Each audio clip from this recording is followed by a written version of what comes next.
Selamat pagi, Bu Rifka. Terima kasih sudah meluangkan waktu untuk sesi supervisi ini. Sebelum kita mulai, kompetensi coaching yang ingin dikembangkan itu dalam sesi coaching kali ini. Pagi juga Ibu Linda. Saya lebih ingin fokus mengembangkan kemampuan saya dalam mendengarkan aktif dulu dan mengajukan pertanyaan berbobot. Saya merasa itu adalah area yang perlu ditingkatkan. Baik, Bu, itu adalah hal yang sangat penting. Nah, nantinya Ibu ingin saya amati secara khusus. Begini Bu, saya ingin Ibu memperhatikan cara saya merespon pertanyaan coaching, bagaimana saya mengajukan pertanyaan. Saya ingin melihat apakah saya sudah cukup efektif dalam menggali informasi dari coaching. Baik, Ibu Risa, saya akan fokus pada itu ya. Jadi, bagaimana penilaian awal Ibu terhadap kompetensi? Oke, Bu Linda, saya merasa sudah cukup baik, Bu. Tetapi terkadang saya merasa masih lebih bisa mendalami tanggapan coaching dan mungkin belum optimal saya dalam menantang coaching untuk berpikir lebih dalam. Sangat baik itu ya, Bu, bahwa Ibu sudah memiliki kesadaran tentang ini ya. Jadi apa harapan Ibu dari observasi yang akan kita lakukan bersama? Saya berharap bisa mendapatkan masukan yang spesifik Bu yang dapat saya gunakan untuk mengembangkan keterampilan coaching saya lebih lanjut. Baik, ya. Saya akan memastikan observasi ini memberikan umpan balik yang berguna. Jadi, mari kita mulai sesi coachingnya dan saya akan mencatat hal-hal yang akan diamati. Baik, Bu Linda. Terima kasih, Bu, sebelumnya. Selamat pagi, Bu Yani. Selamat pagi, Bu. Senang sekali nih Bu Yali bisa bertemu lagi hari ini. Kira-kira topik apa yang ingin kita bahas bersama pada sesi kali ini Bu Yali? Dan apa target yang ingin Ibu capai? Iya, Bu. Saya ingin pada sesi kali ini membahas tentang pengelolaan waktu, Bu. Karena pada akhir-akhir ini saya merasa kewalahan dengan tugas-tugas yang menumpuk. Rasanya saya kesulitan menentukan prioritas dan ini membuat saya kurang produktif jadinya, Bu. Oke, baik Bu Yeli, terima kasih sudah berbagi tentang tantangan ini ya Bu Yeli. Mari kita mulai dengan memahami lebih dalam situasi Ibu terhadap hal ini ya Ibu Yeli ya. Apa yang menurut Ibu menjadi penyebab utama dari rasa kewalahan tersebut, Bu? Iya, saya merasa salah satu penyebabnya adalah terlalu banyaknya tugas yang datang secara bersamaan. Terkadang saya tidak tahu mana yang harus diselesaikan lebih dulu dan akhirnya malah menunda beberapa tugas yang lain. Oke, jadi ada banyak tugas yang datang pada waktu bersamaan ya Bu ya. Dan menjadi kesulitan untuk menentukan prioritas membuat Ibu menunda beberapa pekerjaan di antaranya tadi. Jika melihat di dalam Ibu Yeli, bagaimana perasaan Ibu setiap kali menghadapi situasi seperti ini? Iya, saya jadi merasa cemas Bu ya. Dan takut jika tidak bisa menyelesaikan semuanya tepat waktu. Ini membuat saya malah terjebak dalam lingkaran penundaan, gitu Bu. Oke, baik Ibu, saya bisa memahami cemas yang mungkin muncul ketika banyak hal yang harus diselesaikan Bu Elia. Nah, kira-kira apa yang biasanya Ibu lakukan ketika perasaan seperti ini muncul Bu Elia? Biasanya saya mencoba untuk mulai mengerjakan tugas-tugas kecil dulu, Bu. Tapi terkadang itu justru mau saya menunda tugas yang lebih besar dan penting. Oke, saya mengerti ya dan memahami situasi Bu Yeli ini. Jadi terkadang fokus pada tugas-tugas kecil terkadang membantu ibu ya, tetapi juga membuat tugas besar semakin tertunda. Iya, Bagaimana ibu bisa melihat cara yang berbeda untuk mengelola tugas-tugas ini, Bu Yeni, agar perasaan cemas dan penundaan bisa lebih berkurang? ya. Mungkin saya bisa mulai dengan membuat daftar prioritas yang lebih jelas dan mencoba membagi waktu secara lebih disiplin, tapi tetap fleksibel. Saya rasa saya perlu tegas dalam mengatur waktu untuk tugas yang lebih penting, Bu. Oke, Bu Yeli, itu ide yang sangat bagus ya. Bagaimana menurut Ibu jika Ibu mulai menerapkan strategi tersebut? Apakah akan membantu mengurangi rasa cemas yang Ibu rasakan? Saya rasa iya ya, Bu ya. Karena dengan mengetahui prioritas yang lebih jelas, saya mungkin tidak akan terlalu khawatir tentang tugas-tugas yang belum saya kerjakan. Ini bagus sekali. Mari kita coba mendalami sedikit lebih jauh nih, Bu Yeli. Ketika Ibu menyusun prioritas, faktor apa yang menurut Ibu paling penting untuk menentukan tugas mana yang harus dilakukan? Saya rasa yang paling penting adalah urgensi dan dampak dari tugas tersebut. Jika tugas itu mendesak dan memiliki dampak besar, saya harus menempatkannya sebagai prioritas utama, Bu. Baik, Ibu Yeli, itu merupakan pemikiran yang sangat baik sekali ya, Ibu Yeli. Bagaimana Ibu akan memastikan, Bu Yeli, bahwa dalam proses ini Ibu tidak tergoda untuk kembali menunda tugas-tugas yang lebih besar, Bu Yeli? Mungkin saya bisa membuat batas waktu deadline ya, Bu ya, untuk setiap tugas, termasuk yang besar, dan memastikan bahwa saya punya waktu khusus tiap hari untuk fokus pada tugas besar tersebut. Oke, menetapkan batas waktu tampaknya ya Bu Yali bisa menjadi cara yang efektif nih. Kemudian apa langkah konkret pertama yang akan Ibu ambil untuk memulai menerapkan perubahan ini, Bu Yali? Ya, langkah pertama saya akan membuat daftar tugas saya besok dan memprioritaskan tugas-tugas besar.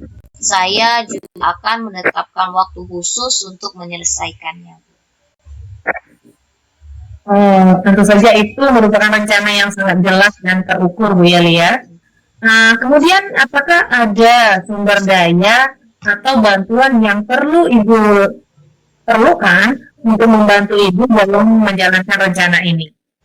Saya rasa saya hanya perlu mendisiplinkan diri sendiri, tapi mungkin saya akan butuh dukungan dari rekan kerja untuk tidak menambah tugas mendadak, Bu. Ya, sangat bagus sekali, Bu Yeli. Bagaimana Ibu bisa memastikan komunikasi yang baik dengan rekan kerja terkenal itu, Bu Yeli, agar mereka memahami prioritas Ibu? Saya bisa mulai memberitahu mereka bahwa saya sedang fokus pada tugas besar tertentu dan mungkin tidak bisa langsung menangani hal-hal lain. Saya juga bisa mengatur waktu khusus untuk meninjau permintaan mereka. Iya, Bu Yeli, sepertinya hal itu akan sangat membantu ya untuk menjadi fokus Bu Yeli. Setelah sesi ini, kira-kira kapan Ibu berencana memulai langkah pertama dalam implementasi strategi ini, Bu Yeli? Saya akan mulai besok pagi kayaknya, Ibu ya, dengan menyusun daftar prioritas. Oke, saya senang sekali mendengar hal itu ya, Ibu ya. Mari kita lakukan follow up pada sesi berikutnya untuk melihat bagaimana progresnya ya, Bu Yeli ya. Sebelum kita akhiri ya sesi ini, Bu Yeli, apa yang paling Ibu pelajari dari diskusi kita pada hari ini? Saya belajar bahwa buat prioritas yang jelas dan menetapkan waktu khusus untuk tugas besar bisa membantu saya mengurangi kecemasan, Bu. Saya juga sadar pentingnya komunikasi dengan rekan kerja terkait prioritas tugas saya.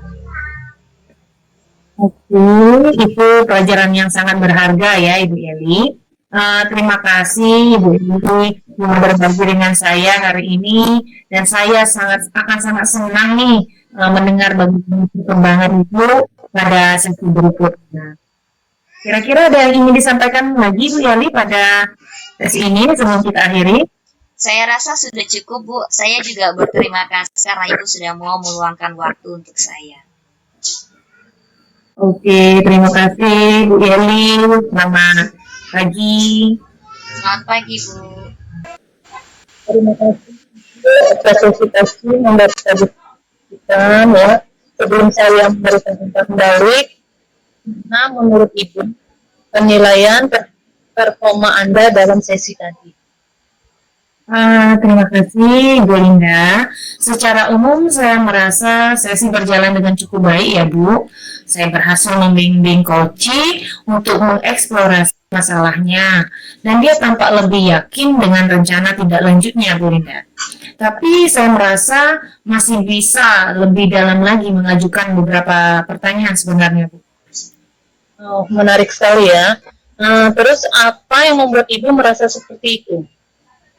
Saya merasa ada beberapa momen nih Bu ketika Koci berbicara tentang kecemasannya terkait prioritas tugas. Saya seharusnya bisa lebih menggali lebih dalam lagi bagaimana perasaan itu mempengaruhi kinerjanya secara keseluruhan Bu Linda. Saya juga merasa mungkin saya bergerak terlalu cepat ke solusi tanpa memberi lebih banyak ruang untuk berefleksi untuk Koci tersebut. Oke, baik ya Bu ya. Itu adalah refleksi yang baik ya. Boleh saya menyampaikan hasil pengamatan saya, Bu Rizka? Iya Bu, tentu saja. Saya akan sangat menghargai umpan balik dari Ibu Bu. Ya. Saya mengamatinya ya Bu ya, bahwa secara umum itu ya, Ibu sudah melakukan beberapa hal yang sangat baik ya, khususnya dalam mendengarkan aktif. Ketika Koci berbicara tentang tantangan mengelola waktunya, Ibu memberikan perhatian penuh dan tidak tergesa-gesa. Ibu Rizka juga ya menggunakan jeda yang cukup untuk membiarkan Koci berefleksi perasaannya sendiri. Itu sudah sangat sesuai dengan standar kompetensi coaching yang kita lakukan. Oke, terima kasih Ibu. Saya merasa mendengarkan aktif adalah sesuatu yang perlu saya prioritaskan Bu. Dan saya senang mendengar hal itu dinilai positif oleh Ibu. Iya, sangat positif ya Ibu Rizka ya. Memang sekarang ya, mari kita bicara tentang area yang bisa dikembangkan. Saya melihat ada beberapa momen Bu ya, ketika Koci mengungkapkan kecemasannya, dan saat itu tampaknya Anda bisa kembali lebih dalam. Misalnya ketika Koci berbicara tentang kecemasan karena tugas yang menumpuk, Ibu Rizka itu bisa mengajukan pertanyaan yang lebih spesifik terkait akar dari kecemasan itu. Sekarang bagaimana Ibu Rizka melihat peluang tersebut? Saya setuju nih Bu. Mungkin saya bisa bertanya lebih dalam seperti bagaimana kecemasan itu berdampak pada cara ia mengambil keputusan, atau apa yang sebenarnya memicu rasa cemas itu. Saya merasa bisa memberikan lebih banyak ruang untuk refleksi tentang emosi Bu. Ya, tepat sekali ya itu Ibu Rizka ya. Dengan menelusuri lebih dalam ya, Koci mungkin akan mendapatkan pemahaman lebih besar tentang apa yang benar-benar mempengaruhinya, yang mungkin dapat membawanya ya Bu ke solusi yang lebih kuat lagi Bu ya. Selain itu juga melihat bahwa pada saat Ibu beralih ke fase penyelesaian masalah ya, Ibu cukup cepat memandu ke arah solusinya. Padahal mungkin ada ruang bagi Koci yang mengembangkan ide-ide lebih lanjut. Sekarang bagaimana perasaan Ibu Rizka mendengarkan ini? Saya rasa ada benarnya juga Bu ya. Ada beberapa kali saya merasa terlalu terburu-buru mengarahkan ke solusi Bu Linda. coach memang sudah siap untuk beraksi, tetapi saya bisa memberi waktu lebih untuk dia menggali sendiri strategi solusi sebelum saya mengarahkannya. Oh, tepat sekali ya, Bu Rizka ya. Berarti dalam beberapa momen ya, memberi coach lebih banyak waktu untuk merefleksi, bisa membuat solusi yang muncul lebih dalam dan personal ya. Menurut Ibu Rizka ya, cara kita bisa mengembangkan ini ke depannya bagaimana, Bu? Sepertinya saya pikir untuk sesi berikutnya ya Bu ya, saya akan lebih memperhatikan ritme sesi Bu. Saya akan mencoba memperlambat ketika coach berbicara tentang emosi atau masalah mendasar, sehingga saya bisa menggali lebih dalam lagi. Saya juga akan lebih berhati-hati untuk tidak terburu-buru dalam menawarkan panduan ke solusi Bu Linda. Oh, bagus sekali ya, Bu Rizka. Itu langkah yang sangat baik ya. Menjaga ritme yang tepat, terutama ketika coaching berbicara tentang aspek emosional ya, akan sangat membantu dalam mendapatkan wawasan ya lebih mendalam. Apalagi yang ada rasa bisa dikembangkan. Saya merasa perlu lebih banyak berlatih Bu untuk mengajukan pertanyaan terbuka yang lebih dalam, terutama yang dapat memicu refleksi dari coach tersebut Bu. Saya merasa beberapa pertanyaan saya tadi masih bersifat permukaan dan bisa lebih menantang pikiran coach Bu. Oh, benar ya itu Ibu Rizka ya. Berarti pertanyaan terbuka yang lebih mendalam ya bisa membantu coaching menguraikan pikirannya lebih luas. Jadi bagaimana Ibu Rizka akan memulai untuk mengembangkan keterampilan itu? Baik Bu, mungkin saya akan coba memulai dengan merancang beberapa pertanyaan reflektif nih Bu sebelum sesi berikutnya, dan juga membaca kembali panduan coaching untuk memperdalam pemahaman saya tentang teknik menggali emosi dan refleksi. Oh, itu adalah ide yang sangat bagus ya Ibu Rizka ya. Mempersiapkan pertanyaan dan mendalami teknik sebelum sesi bisa sangat membantu. Nah, sekarang kapan Ibu Rizka berencana untuk mempraktekkan hal ini di sesi berikutnya? Sepertinya saya akan mencoba dalam sesi minggu depan nih Bu. Saya rasa akan sangat menarik melihat bagaimana perubahan ini berdampak pada kualitas refleksi coaching. Oh, saya yakin Bu ya, itu akan membawa hasil yang sangat positif ya. Baiklah, sebelum kita tutup sesi ini, dari diskusi kita hari ini, apa yang paling Ibu Rizka dapatkan? Saya merasa saya banyak belajar ya Bu, bahwa penting untuk memberi lebih banyak ruang dan waktu untuk merefleksi dari si coach ini, terutama ketika coach sedang berbicara tentang tantangan emosionalnya. Saya juga menyadari bahwa pertanyaan saya seharusnya bisa lebih dalam untuk membantu coach menemukan akar permasalahannya. Oh, itu pemahaman yang sangat baik ya Ibu Rizka ya. Terima kasih atas keterbukaan dan komitmen Anda dalam pengembangan ini. Saya akan mencatatkan hasil pengamatan ini ke dalam forum supervisi akademik dan kita akan lihat bagaimana perkembangan pada sesi berikutnya. Oke, baik Ibu. Terima kasih ya Ibu atas umpan balik dan arahannya. Saya sangat menghargainya Ibu. Terima kasih ya Ibu Linda. Ibu Rizka, saya juga senang bisa mendampingi Ibu Rizka dalam proses ini. Semoga kedepannya performa Ibu Rizka semakin baik dalam sesi coaching ini. Ya Bu, terima kasih Bu Linda.